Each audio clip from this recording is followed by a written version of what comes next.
কংগ্রেসকে চটানোটাও আমাদের ভুল হয়েছে। দুনিয়ার লোকের কাছ থেকে টাকা তুললো আইপেক। 11 সালে যখন পার্টি পাওয়ার আসে তখন আইপেক ছিল না, কংগ্রেস সঙ্গে অ্যালায়েন্স করে দলে এসেছিলাম।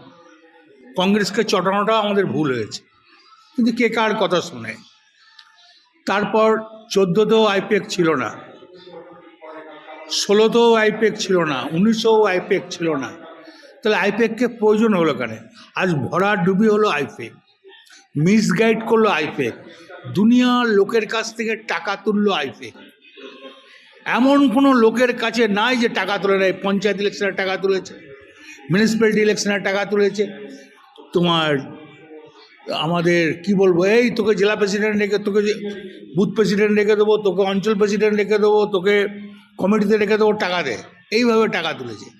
একটু জেগে ঘুমায়, জেগে ঘুমালে দলের তো এই অবস্থায় হবে। দল সংগঠনের দল চলে, আইপেক নিয়ে। একটা ইউপির লোক সে কি মোড়ারে বুঝবে, একটা বিহারের লোক এখানে কি বুঝবে তোমার লাভপুরের ঘটনা। বিজেপির লোক যে জিজ্ঞেস করুঙ্গা বলে আইপেক শেষ করলো তৃণমূলকে, সিপিএমকে জিজ্ঞেস করুঙ্গা বলে তৃণমূলকে শেষ করলো আইপেক, কংগ্রেসকে জিজ্ঞেস করুঙ্গা বলে শেষ করলো আইপেক। ফলো করুন আনন্দবাজার.com।